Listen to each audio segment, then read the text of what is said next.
Okay, so let's continue from where we had left off in the last lecture. We had seen let me go back to the earlier slide. We had seen a slide like this which showed how the analysis of semiconductor devices is going to proceed. We have the semiconductor equations here.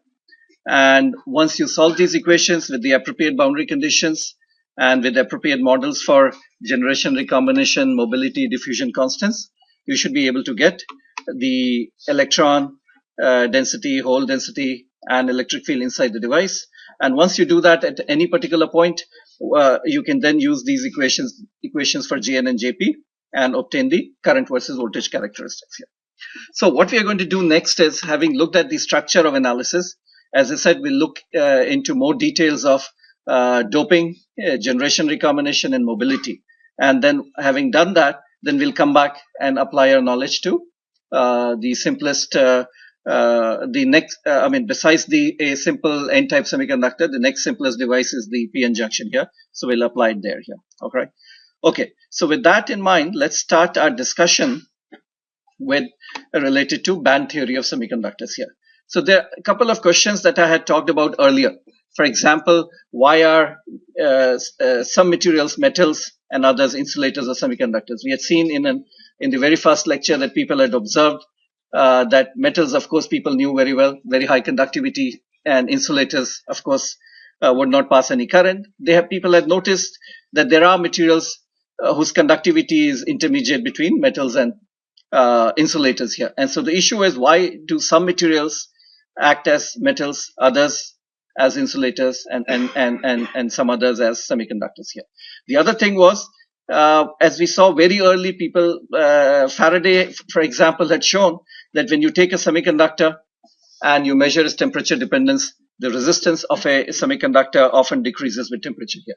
And so this goes against the behavior of metals, where the resistance actually increases with temperature here. The other thing was, again, very early on, people had noticed that when you take a semiconductor and you shine light of a suitable wavelength, what you find is that the resistance against goes down. The resistance becomes less here. So that's another property of a semiconductor that we've seen. And then some semiconductors, when you pass light, they emit light also. When you pass current, they emit light as well. So that's another property of semiconductors. Now, if you would like to understand, and there are many other properties as well, but if you would like to understand where these properties are coming from, then these properties can be explained on the basis of band theory of semiconductors, which band theory itself arises from application of quantum physics to solids. So when we use quantum physics to understand solids, one of the key concepts that comes in is that the energies exist in bands. And that's what we are going to discuss today. So our journey for today's and the next lecture will basically start with providing you with a very brief background to quantum mechanics, quantum physics here, and then we'll apply it to solids. And again, our discussion would be mostly, I'll give you a few equations, but the discussion will be mostly qualitative. As I said, this is a part that I'm mostly going to state, and we don't have the time here to provide you with reasons for the statements and assertions that I will make here. Okay, because that's a separate course on semiconductor physics. All right, so keep that in mind. It's just a very quick background to which will help us understand some of the features of semiconductors here. All right, so how many of you have taken a course in quantum physics? Nobody. All right, so okay, so basically, okay, so then let me start with what quantum mechanics says. All of you are, of course, familiar with classical mechanics. Quantum mechanics says that associated with any particle or a system, okay, there is a wave function psi which determines all properties of the system. So what it says is there is a variable called psi, wave function, and if you know psi, wave function of a particle or a system, collection of particles, whatever it is, if you know psi, wave function of a system, all that is possible to know about the system can be obtained from the psi itself, the wave function. So it defines the wave function as a key variable. Okay. For example, if you're interested in where exactly is my particle, right? So you can obtain it from where exactly, or where is it likely to be, you can obtain it from the wave function. If you want to know what is momentum is, you can obtain it from the wave function. If you want to know what is this angular momentum, you can obtain it from psi. If you want to know what is this energy, how much is this kinetic energy or potential energy, you can obtain it from psi. So that's what quantum mechanics is saying, that this is one of the central variables here. So what is this psi then? If everything can be obtained from psi, naturally you'll be curious, what is this psi here, wave function? What does it mean? Well, I'll talk in terms of one dimension. So what it says is psi is in general a wave function is a single valued probability amplitude at x and at time t. So it's a function of spatial variables and it's a function of time. So what this is telling you is that psi in general, when you solve for psi may come out to be a complex quantity. So psi star refers to complex conjugate multiplied by psi. So it's like the square, right? When you take a complex number and multiply by its complex conjugate, you get a amplitude square. So psi star psi dx gives you the probability of finding a particle at in a certain spatial interval dx at a particular time t. That's the meaning of psi. Psi by itself, it doesn't represent anything physical, but psi star psi here, okay, that represents a probability amplitude. It tells you what is the probability of finding a particle at a certain location x within a certain spatial interval dx and at a particular time t. So quantum mechanics then tells us that the fundamental variable is psi, and psi represents probability. So you can only talk in terms of probabilities. Okay. So as I said, when you encounter quantum mechanics, you'll have lots of questions. And unfortunately, this is not the place where we can answer all those natural questions that may arise. If you want to read, some of you, if you're curious, if you want to read more about it, I'll give a reference at the end of this particular slide here, and you can go and do that here. Okay, so probability of finding a particle in a larger interval, let's say between x1 and x2, will be psi star psi dx integrated from x1 to x2. Okay, because this gives you the probability of finding in the interval dx. And if you want to know what is the probability of finding a particle between x1 and x2, well, then you just integrate psi star psi dx, integrate from x1 and x2. So that gives you the probability. So we are only talking in terms of probability here. All right, so we'll see this in a minute here. Okay, now so the wave function psi, that is the meaning of the wave function psi. And the issue is, where do I get psi from? How do I obtain the wave function psi? Well, you obtain it from an equation called Schrodinger's equation. The equation is given over here. Equation is minus h bar square by 2m. H is the Planck's constant. H by 2 pi is h bar. Okay. Del square psi. Del, of course, is this mathematical operator here. Del square, del x square, and del y square, and del z square here. So del square psi. Vx is the potential energy. So your particle, let's say an electron, is moving in some potential energy, Vx. One can write in terms of V, I've written X, but in terms of more general spatial coordinates, let's say R theta phi if you have spherical coordinates, or X, Y, Z in Cartesian coordinates here, times psi, equal to I of course is square root minus 1, H bar del psi by del t. So this is what is known as the Schrodinger's equation. If you solve this Schrodinger's equation, you can see here it's a partial differential equation. If you solve this Schrodinger's equation, then from the solution you will get psi, right? You will get psi, and as I said, once you know the wave function psi, you know all that is possible to know about that system. Everything that you want to know is embedded in psi itself. Okay, and it comes about through the solution of Schrodinger's equation here. Now, because psi star psi is probability amplitude, therefore, if I integrate from minus infinity to infinity, the integral has to be 1, because somewhere there is my particle is there. Somewhere in my, from minus infinity to infinity, the particle is there. So the probability must add up to 0. Okay. Remember, psi star psi dx tells you the probability in finding in interval dx. Right. So once you keep in mind the fact that this represents probability, the integral must go to 1 here. Which also tells that psi must go to 0 as x tends to infinity. Otherwise, this function will not be integrable. If psi has a finite value as you approach x, a non-zero value as you approach x tending to infinity, then the integral will blow up. Okay, integral will not be equal to 1. So psi will always go to 0 as x tends to infinity. Okay, anyway. The other thing is there are certain constraints on psi. Psi must be a continuous function of x, and del psi by del x should in general be continuous as well here. So so these are the properties of wave function that you have to keep in mind. It's continuous as a function of x, and del psi by del x in most circumstances is continuous as well. All right, so let's in order to understand this view of reality a little bit more, let's apply this Schrodinger's equation to a very simple problem here. Okay. All right. Before we do that, note that the psi that you get here, wave function, is a function of both spatial coordinates and time. And very often what we do is we solve for a specific solution of Schrodinger equation, which we call it as a stationary state. And the solution has of this form here.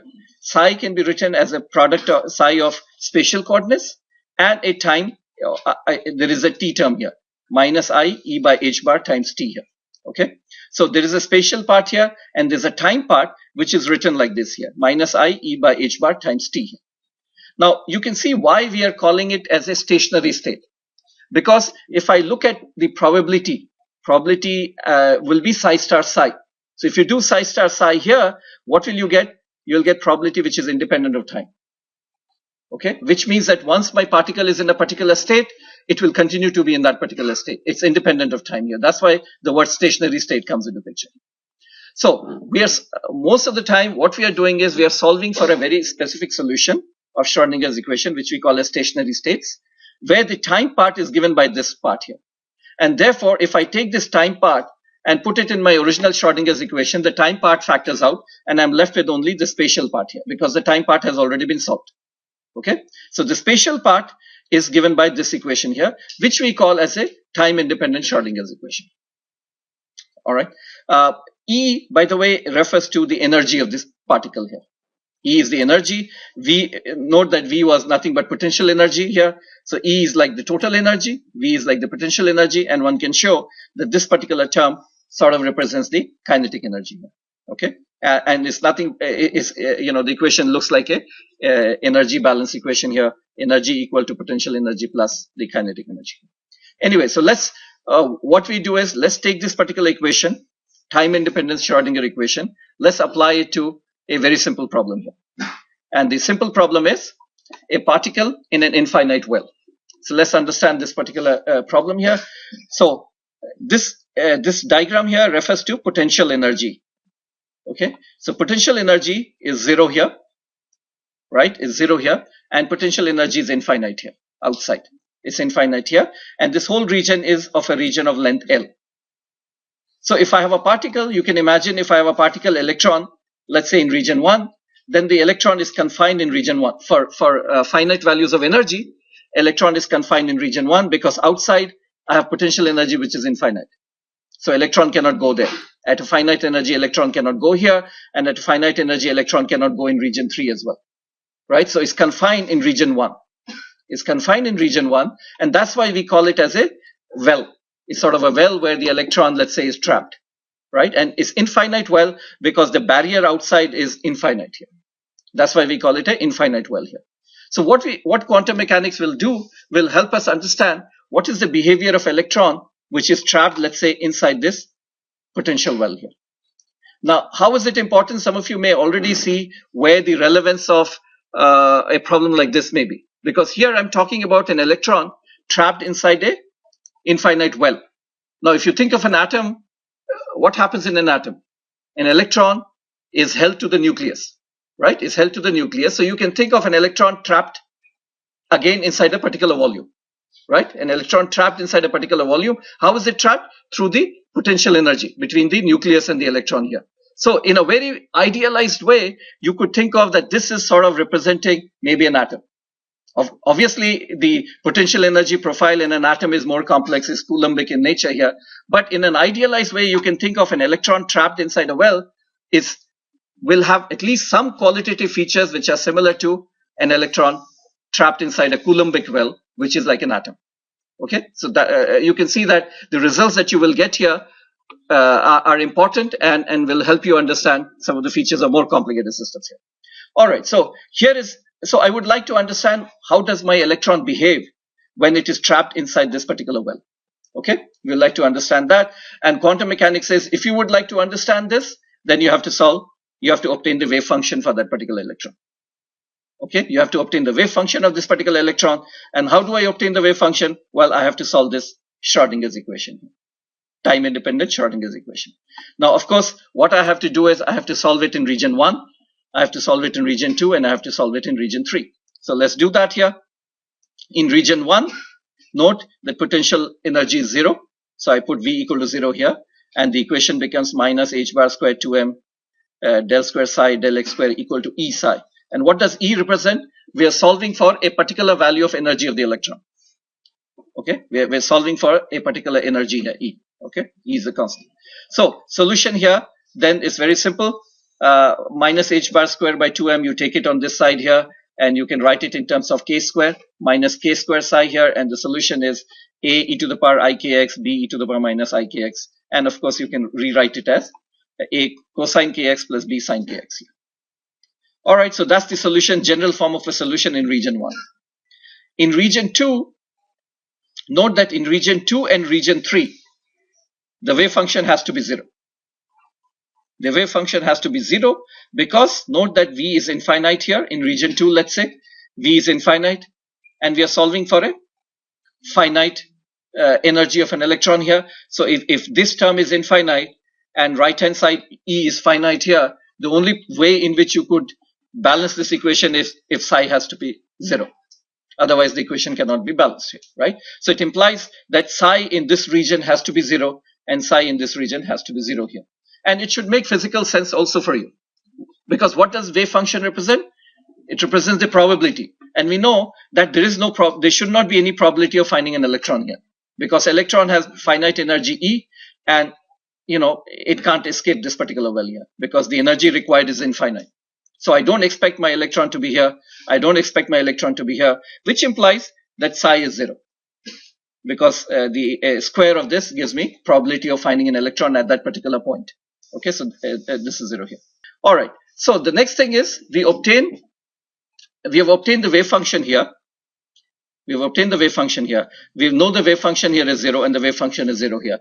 But the solution is not complete because we still don't know what is A, what is B, and we don't know what values of K can be there. Right? So the next thing is we apply boundary condition here. Note that wave function must be continuous here and the wave function must be continuous here. So what we do is psi is 0 here. So we go ahead and match the boundary condition at this point and we match the boundary condition at x equal to L. Okay, so we do that. So because the wave function is 0 here, so we obtain a cosine kx, a cosine times, you put x equal to 0, so which means a plus b. If you put this 0 here, so it becomes 0 here. So what it says is a equal to 0. Okay, if you try to match boundary conditions here, the wave function, it says a equal to 0. Similarly, what you do is you try to match the boundary condition here. So psi at L also is 0. So it say b sine kl equal to 0 here. And of course, b cannot be 0 because a is already 0. And if you say b also is 0, then you say wave function here also is 0. So that's a trivial solution. We know that would imply that there is no particle anywhere in my system here. But I'm saying there is an electron. We are solving for an electron which is there. So b cannot be 0 here. So it tells us that sine kl must be equal to 0. And therefore, k into L must be equal to n pi. So it says I will get solutions, but only for some discrete values of k. So kl is equal to n pi, n can be 1, 2, 3, 4, and so on and so forth. And therefore, since we already have k is equal to square root 2 me by h bar square, what we obtain is that I get solutions, but I get solutions for discrete values of energy. My energy could be n equal to 1, I get one value of energy, n equal to 2, I get another value of energy, n equal to 3, I get another value of energy. So what it's telling us is that my electron, which is trapped inside this well, can exist in different sets of energy levels here. And these energies are quantized. Okay. And all of you are familiar, for example, when I have an electron in a hydrogen atom or other atoms, we know that the energy levels are discrete. You know, 1s, 2s, 2p, 3s, and all of that. Those are all discrete energy levels here. And this is what quantum mechanics is also predicting, that in a very simple case here, that when you solve Schrodinger's equation, you find The solutions exist for some discrete values of n, and these n's are related to the energy that you see here. Okay, and so of course I can. So now I know that my wave function is equal to b sine k is n pi by lx here, and the value of b I obtained from the fact that if I take integral of psi star psi dx from minus infinity to infinity, that must be equal to 1, and so that gives me the value of b here. So b turns out to be square root 2 by L, and therefore I obtain the full wave function. The complete wave function of the electron is known now, and we also know that the solutions are now for different values of n. So I get series of solutions. N equal to 1 gives me one solution, n equal to 2 another solution, n equal to 3 a third solution. Okay, so very simple problem which we can solve using the Schrodinger's equation, and this is what it predicts here. All right. So as an example, suppose I take a well of 1 nanometer thickness, and I calculate the energy levels here. This is what I obtain here. The lowest energy level E1 for 1 nanometer well turns out to be 0.374 eV electron volts. Next one 1.49, and the one after that 3.36, and so on and so forth here. Because it's infinite, I'll get infinite solutions here: E1, E2, E3, E4, and all. And these are the wave functions. So for the lowest state, n equal to 1, the wave function looks like this here. For n equal to 2, here n equal to 3, then looks like this here. So according to quantum mechanics, once we know the wave function, then anything else that you want to know about this particle can be obtained from the wave function. For example, if I want to find out what is the momentum, I can do that. There's a way of finding what's the momentum of my particle inside. What is the position of my particle? I can do that. Of course, position will be somewhere between x equal to L. So all other questions I can answer from the wave function that I've obtained here. Okay, so this is the view of then a particle which is trapped inside a infinite well. Now, what I'm telling you is that one can generalize it without going into the details of the maths, that whenever I have a particle which is trapped inside a well,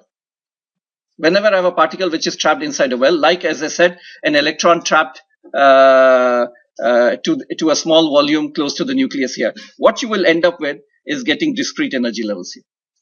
Okay, so this is what you're all familiar with. I have a hydrogen atom. Here, and an electron is held to the nucleus in a certain volume here, except that we don't have an infinite potential. Well, we have like this, we have a Coulombic potential here. The attract potential energy E squared by 4 pi E naught R, and all of you know that the energy levels in a hydrogen atom are discrete, minus 13.6, minus 3.4, and so on and so forth here. Okay, so getting minus 13.6 and 3.4 is more complicated. It would require a substantial amount of mass to find out what these values are, but qualitatively it's quite similar. What we are saying is, when I have an electron trapped inside a well here, I get discrete energy levels, and the energy levels are given by this equation here. Same thing happens in a hydrogen atom, except that the levels, of course, are very different here. Okay, so a very general point that quantum mechanics is telling you is the following: whenever you take an electron and you confine it, its energy levels will always be discrete. Now, note something interesting. If I go back to this picture here, okay, note that okay, let's see if I have all right. So if you go back and look at this expression for energy here, here E. What is the separation between two consecutive energy levels? Say between E3 and E2. What will it depend on? Are you saying that it depends on L, right? So if I have a series of energy levels, and the difference between two consecutive energy levels goes as 1 by L square. Now, if you start to make L larger and larger, what would happen? The difference between the energy levels starts becoming closer and closer. And if you take very large L, the energy levels almost become continuous. Okay, so this is what it's telling, that if you take an electron and leave it, it's free to move around in this particular room. Let's say L is very large, and it's almost like electron can take almost continuous set of energy levels. But if you confine it in a very small volume, it takes well-defined discrete energy levels that you see here, E1, E2, E3. Okay, so that's something that quantum mechanics is predicting, and this is what you find, for example, in the case of a hydrogen atom. You can actually measure all these energy levels through optical absorption and emission experiments here. All right. A more interesting case, of course, is where I don't have a infinite quantum well. What I have is a finite quantum well. Finite in the sense that my electron is still trapped inside, but the potential energy outside is not infinite. It's some large value that is there here. Okay. So this is more interesting because this a well like this, in fact, you can in semiconductors, I can make a well like this here. I can have a region which has a higher potential energy, a region which has lower potential energy, and a region which has higher potential energy by choosing different materials. For example, I could have material like, let's say, gallium arsenide here, and I could have aluminum gallium arsenide here and aluminum gallium arsenide here, and I can actually construct a well like this. Okay, and make measurements and therefore verify a lot of the theory that I'm talking about here. So anyway, so suppose I have a finite quantum well. Now, finite quantum well is a more accurate representation of, let's say, an atom rather than a infinite well, right? Because in an infinite well, the electron can never escape. While we know that, if I have an atom, an electron is held to a nucleus, but if I give it enough energy, I can ionize the atom here. So this is a more accurate description of a atom or a physical reality. Okay, except that the maths here, I could work out the maths very easily. In a couple of minutes earlier, the maths becomes a little bit more difficult. So I'm not going to work it out here, but you can see that it's simple but tedious. All right, conceptually it's very simple, but then you have to do all those, you have to write down solution here, match boundary conditions. So it takes a bit of time.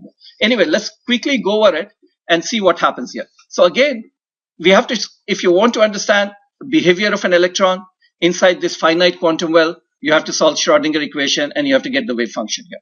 Again, Schrodinger's equation is here. So we have to solve it in region 1, we have to solve it in region 2, we have to solve it in region 3. Region 1 is again same, v equal to 0. So you get a solution b cos kx plus c sin kx. All right. Region 2, in this region here. In this region, we can show that my wave function, same, all that I will do is I'll put some value of v here.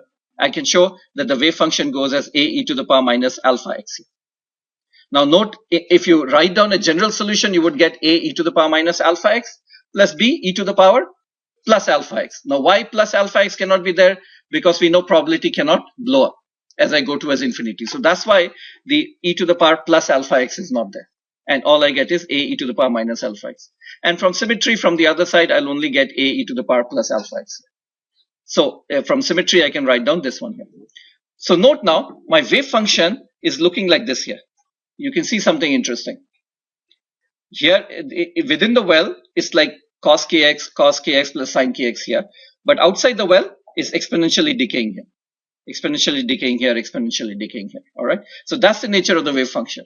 Now, what I need to do is the following. I need to match boundary conditions here. I need to match boundary conditions here. Matching means what? I need to match the wave function values here, and I need to match the derivatives here.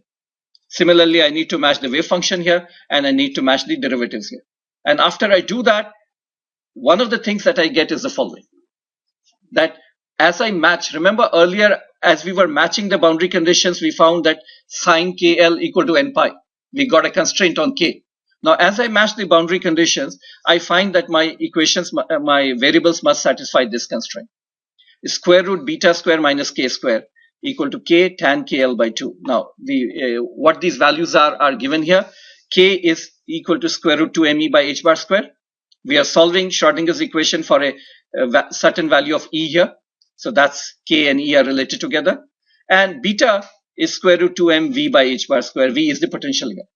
All right. So beta is a constant, and k is k has to obey this constraint. Just like in an infinite well, sine kl equal to n pi, it had to obtain some constraint. Here the constraint is a little bit more involved. So now, how do I find the values of k? Well, one way of doing it is I plot the left-hand side and the right-hand side of the two equations here, and that's what we do. This is the black one is the left-hand side, Right hand side, you know, is a tan function here, so it goes like this here. And wherever the two intersect will give me the value of k. Will tell me what the values of k are. And in this case, interestingly, what I find is, note that k has to be less than beta. Otherwise, I can't find a solution here. Then it becomes imaginary here. So if I plot left-hand side, the left-hand side is only till this particular point. Okay, and the right-hand side is here. So what I find is that there is intersection at only one point. At only one point. There's only one value of k that you note here, which satisfies my equation here. What does this tell me? I have only one solution inside the well. Inside the well, only one solution, which means only one energy state is there. That's it. I don't have any other energy state. Unlike an infinite well, where I had E1, E2, E3, E4, E5, here I have only one energy state inside, which means only one bound state. That's it. Okay. On the other hand, if I let's say this is for the case of 1 eV, the potential energy as 1 eV. Suppose I make energy equal to 2 eV, and I redo the same thing. Now I find this extends further, and I get two bound states here, and I can get the value here, E1 and E2 and all that. Okay. So by solving Schrodinger's equation, what am I getting? I'm getting what are the possible energy states that are there in my system here, E1 and E2. In some case, I may find there's only one energy state here inside. In some case, if the potential energy is higher, 2, I find there are 2 of them. If I take even higher, I may find there are 3 of them. And in case of infinite, we have already seen that you get infinite number of possible solutions inside the well here. Okay. All right. So this is what we find here, that we have the wave function for the lowest energy state looks like this here. Okay. Here. Now, something interesting that you see, quantum mechanics will keep on, at various points, keep on predicting things which will be contrary to your everyday experience or things that you already know. Look at that here. Look at this energy E. We are saying electron, we calculated also. The energy E that we calculated is 0.19 eV. Okay, keep that in mind. My electron has an energy 0.19 eV. What is the potential energy outside? 1 eV. What does this wave function outside denote? There's a probability of finding an electron here outside, even though its energy is how much? 0.19 eV. Right? Outside potential energy is how much? 1 eV. Right? There is a finite probability of finding an electron here. There's a finite probability of finding an electron here. Okay, so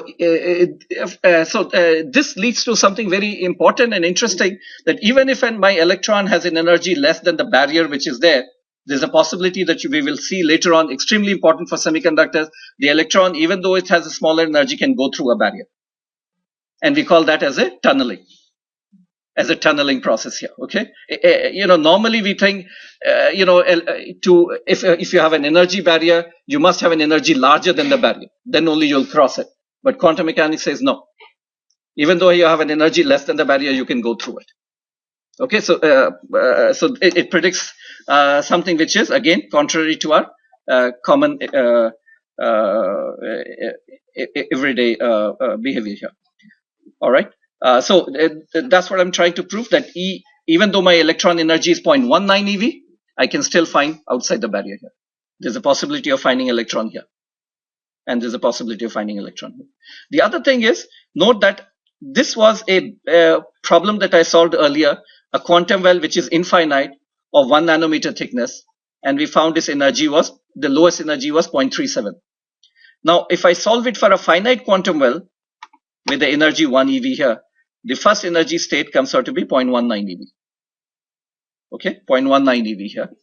And, it's of course coming out from maths, but why has, the first energy state was 0.37 and the lowest energy state here is 0.19. Why has the energy reduced?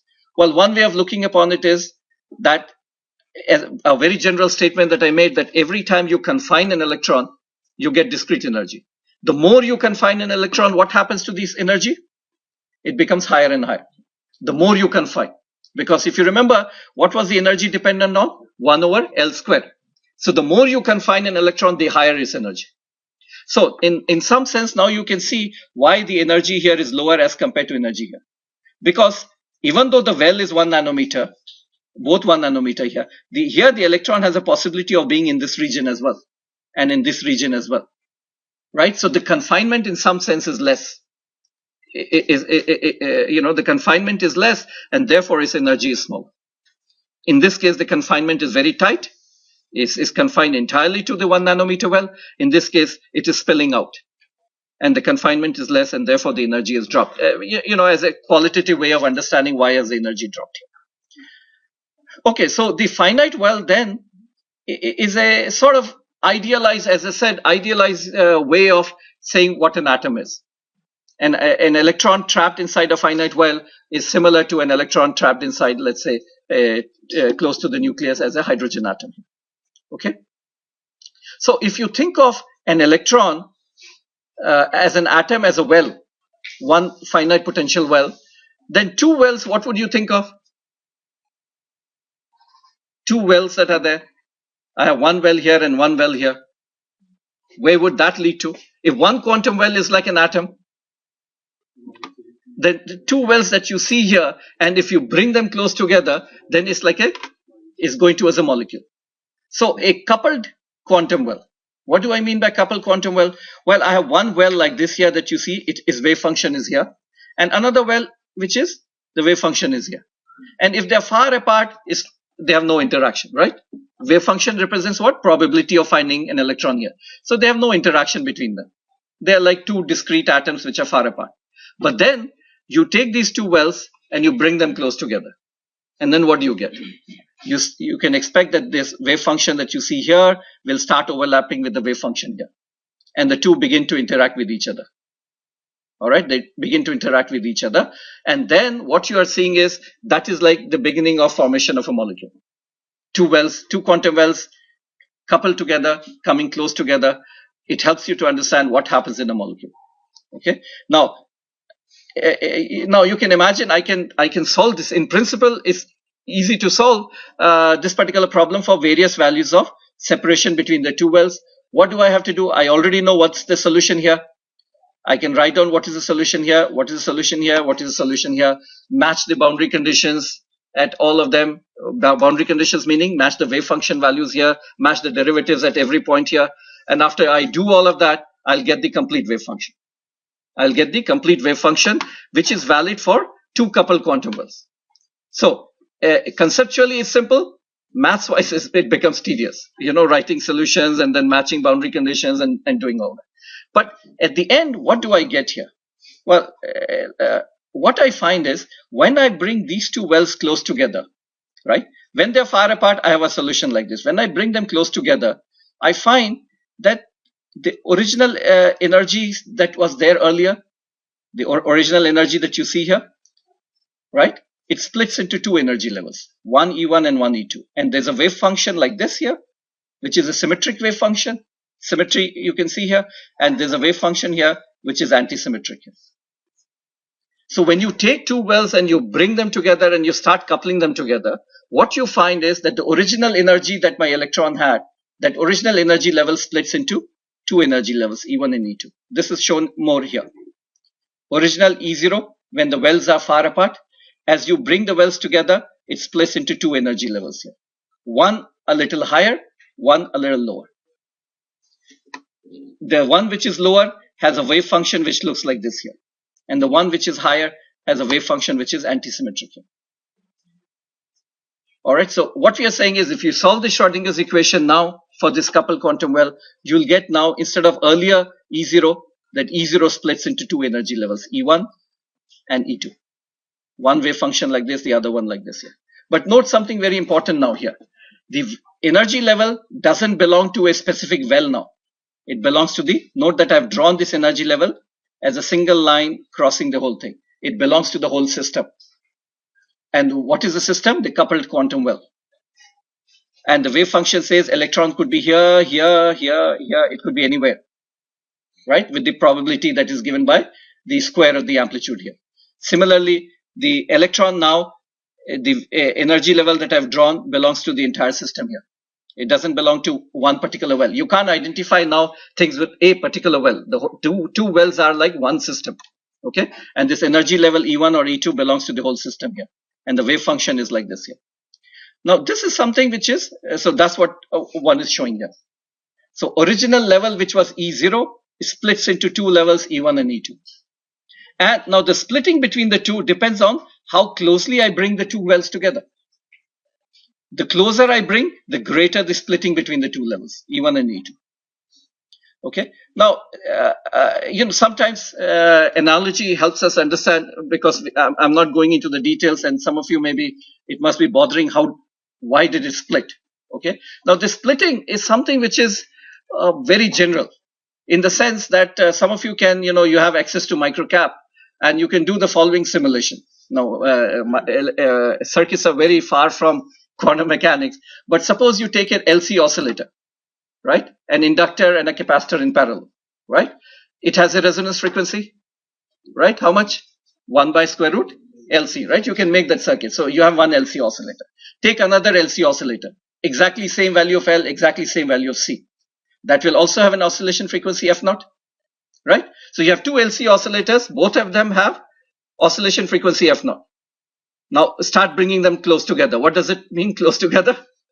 Well, they have a magnetic field linking the two. And how do you put magnetic field linking the two? In microcap, you can put a mutual inductance, right? So you will have now the two LC oscillators now have gotten linked to each other through the mutual inductance. What will you find now if you look at the resonance? Earlier you had each LC oscillator had a resonance frequency of F0. Now you bring them together. What will you find the resonance frequency? You find that the original resonance frequency F0 has split into two resonant frequencies. One F1 and one F2. One a little higher and one a little lower. One a little higher and one a little lower. You get two, in the resonance you'll get two peaks. One at F1 and one at F2. One a little lower and one a little higher. Right? And if you could do that, if you could take now 4 LC oscillators, right? 4 of them, and you couple them together through mutual inductance, what will you find? You'll get 4 peaks.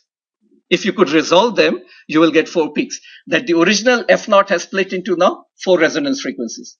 F1, F2, F3, F4. 2 of them were below F0 and 2 of them above F0. All right. Same thing people say, you could do with tuning forks. 2 identical tuning forks. Each one has a, let's say, frequency or whatever, 1 kilohertz or whatever, right? But when you couple them together, the overall resonance frequency, tuning fork is a resonance frequency. One will become a little higher, one will become a little lower. Okay. Same phenomena that you see even here. As an analogy here. When one individual well had a certain energy E0, the other well also had a certain energy E0. You bring the two wells together, couple them together, one energy becomes a little higher, one becomes a little lower. How much higher or lower depends on how strongly or weakly you couple them. If you very strongly couple them, note that D0 is the separation between the two wells. So as D0 decreases, you can see here the splitting in energy level increases here. Okay, so that's a very important point here. When I take two wells, and the reason why this is very important for us, you can see now where I'm heading. If I take two wells and couple them together, it's like a molecule. If I take now 4 of them and 6 of them and 10 of them, what am I getting? It's going towards a solid. It's going towards a lattice.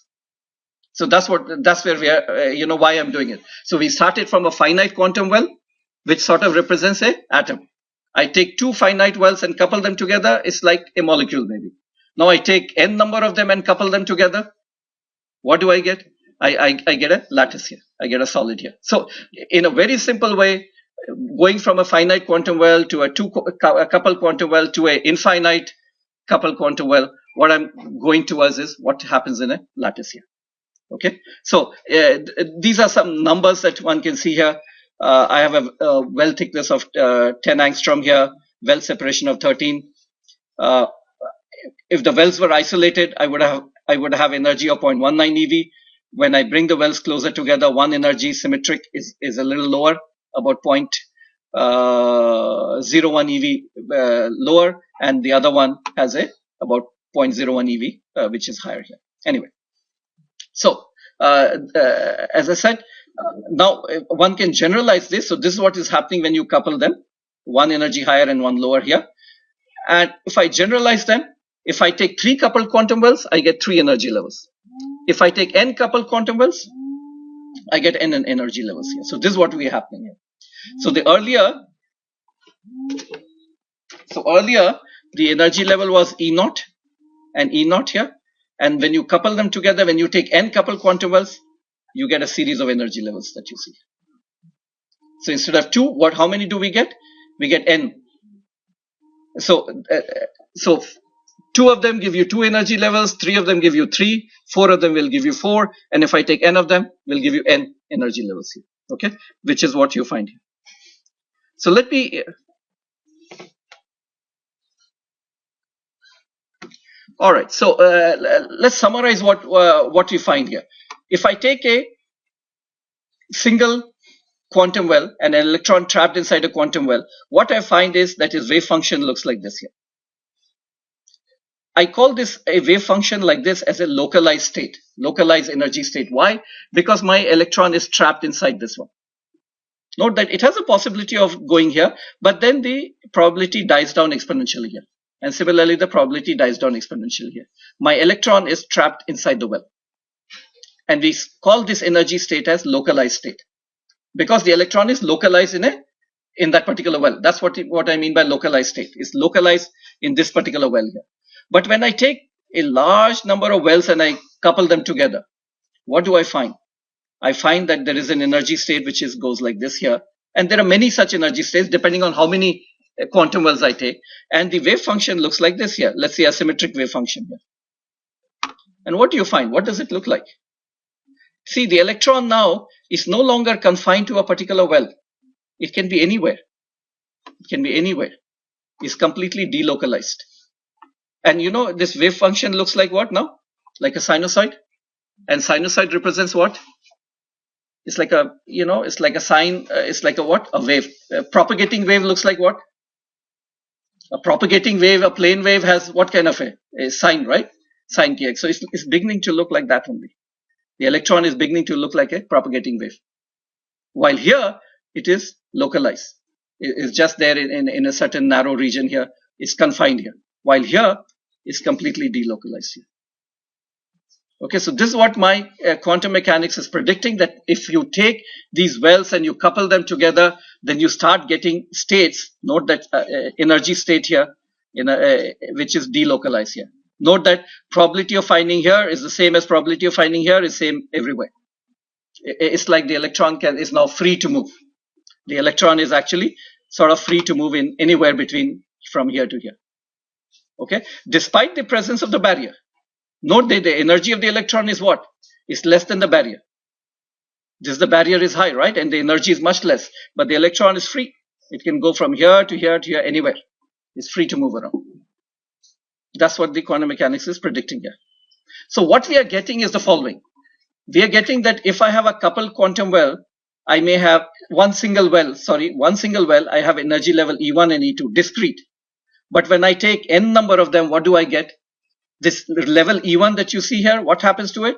It expands and becomes a band. It becomes a band here. And this one, E2 also, what happens to it? It expands and becomes a band. Each energy level now expands and becomes a band of energy levels here. So that's the genesis of how do I get bands in my solid here. Each energy level is actually splitting apart and becoming a band here. And in the process, what may happen is, the splitting, this band may begin to interact with this particular band. And you can start getting mixing of bands in a more complicated solids. So the actual energy band structure can be very complicated. Okay. But you can see why I'm getting bands of energies here and bands of energies here in a solid here. And as I go from here to this particular case. Okay. Similarly, as I said, you can get a band of resonance frequencies if you want. If you take 1000 LC circuits and you couple them together, you'll get a very band, you'll get a large region, large frequency region over which you can resonance. Resonance will be very broad. Otherwise, it's a very sharp one. Now you'll get a very broad resonance. Okay, if you take 1,000 of them LC oscillators and couple together. So qualitatively, it's a similar phenomena. Of course, the underlying physics is more complicated here. Okay, so let's stop here, and next lecture will show you how a free electron and an electron inside the solid, how do they behave.